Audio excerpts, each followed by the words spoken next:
Hi everyone, today we will talk about how to fix WhatsApp stuck on connecting.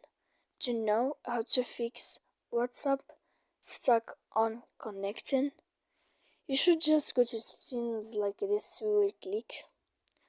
After that, in this page you will go to apps, default apps, app settings.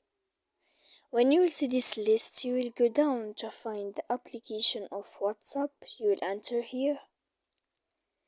And when you will see this page, you will go to full stop. When you will end this, you will enter to storage. After that, in this page, you will click clear cache, and then you will go to clear data.